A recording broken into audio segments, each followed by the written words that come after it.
వాళ్ళతో నెగోషియేట్ చేయకుండా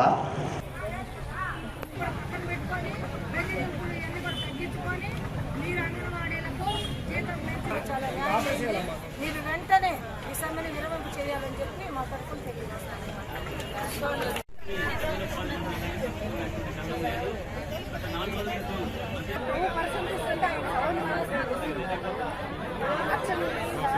కనీస వేతనం అంగన్వాడీకి 26,000 కనీస వేతనం. Down down CM, down down CM. వేతనం ఇవ్వాలి, అంగన్వాడీకి 26,000 కనీస వేతనం ఇవ్వాలి, అంగన్వాడీకి 26,000 కనీస వేతనం. ఉద్యోగం ఎన్నో నిర్బంధాలు ఎదుర్కొనింది, పోరాటాలు చేసింది.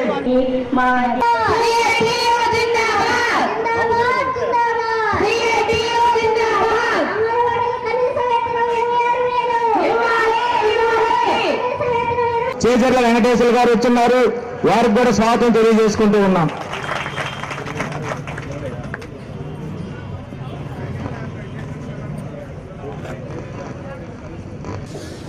ఈరోజు ఆయన 4 సంవత్సరాల 8 నెలల పరిపాలనలో జగన్మోహన్ రెడ్డి ఒక నియంతగా మారిపోయినాడని మేము రోజు చెప్పాం. బట్ ఈరోజు అది ప్రూవ్ చేసుకున్నాడు. పసిబిడ్డలకి, పేద బిడ్డలకి తల్లులుగా వృత్తి నిర్వహణ చేసే అంగన్వాడీ వాళ్ళ మీద ఎస్మా ప్రయోగం చేశాడు. ఎప్పుడో 1980లో ఇందిరాగాంధీ ఆ చట్టం తెచ్చింది. చాలామందిని చూశారు ఈ ఎస్మా చట్టాన్ని. 2003లో జయలలిత 1,70,000 మందిని తీసేసింది. ఏమైంది? మళ్ళీ తిరిగి జీతాలు ఇచ్చి పెట్టుకోవాల్సిన పరిస్థితి వచ్చింది.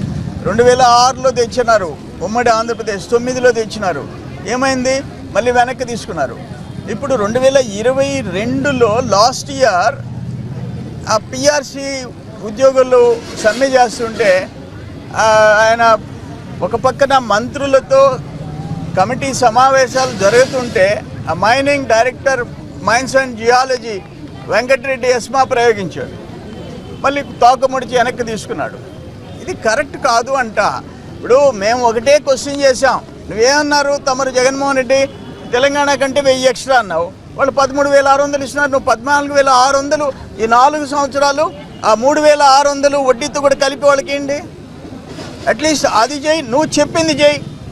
చేయకపోగా 4 times 5 times నెలసరి కుటుంబాల నిర్వహణకి నువ్వు పెంచిన కరెంటు ఛార్జీలు, బస్ ఛార్జీలు, వస్తువులు, ట్యాక్సులు ఎన్నింతలు పెరిగిపోయినాయి? 4 times పెరిగింది వాళ్ళ ఖర్చు.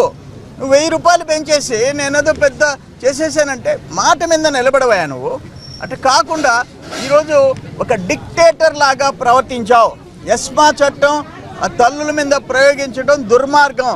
ఆ పేద బిడ్డలకి అన్నం పెట్టి పోషించే వాళ్ళు ఈరోజు సమ్మెలో ఉంటే ఆ బిడ్డలు ఇబ్బంది పడుతున్నారు, వీళ్ళు ఇబ్బంది పడుతున్నారు. కానీ న్యాయమైన డిమాండ్లు పరిష్కారం చేయకపోతే నీకు పనిష్మెంట్ రాబోయే 2 నెలల్లో జరిగే ఎన్నికల్లో ఏందో చూపిస్తారు, ప్రజలు అనుభవించి తీరుతావు.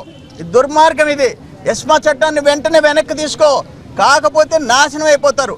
ఇది కరెక్ట్ కాదు. ఇది ఎవరి మీద ప్రయోగిస్తున్నావు? నువ్వు ఒక పేద తల్లుల మీద ప్రయోగిస్తున్నావు. దుర్మార్గం ఇది.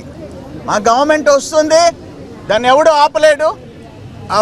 అంగన్వాడీ సర్వశిక్ష అభియాన్ ఎవరైతే పాపం వాళ్ళ సమ్మె చేస్తున్నారో న్యాయమైన డిమాండ్ల కోసం వాటన్నిటిని పరిష్కరించేదానికి మేము ముందుంటాం. వాళ్ళకి మద్దతు ఇచ్చి వాళ్ళు వెనుకుంటాం మేము.